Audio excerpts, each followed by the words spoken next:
विभो तव सुप्रभातम्।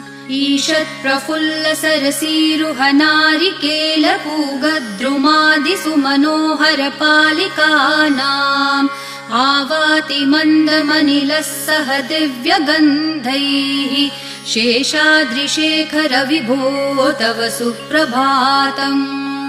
उन्मील्य नेत्रयुगमुत्तमपञ्चरस्था पात्रावशिष्टकदलीफलपायसानि भूत्वा सलीलमथकेलिशुकाः पठन्ति। शेषाद्रिशेखर विभो तव सुप्रभातम्। तन्त्री प्रकर्षमधुरस्वनया विपञ्च्या गायत्यनन्तचरितं तव नारदोऽपि भाषा समग्रमसकृत्करचाररम्यम्।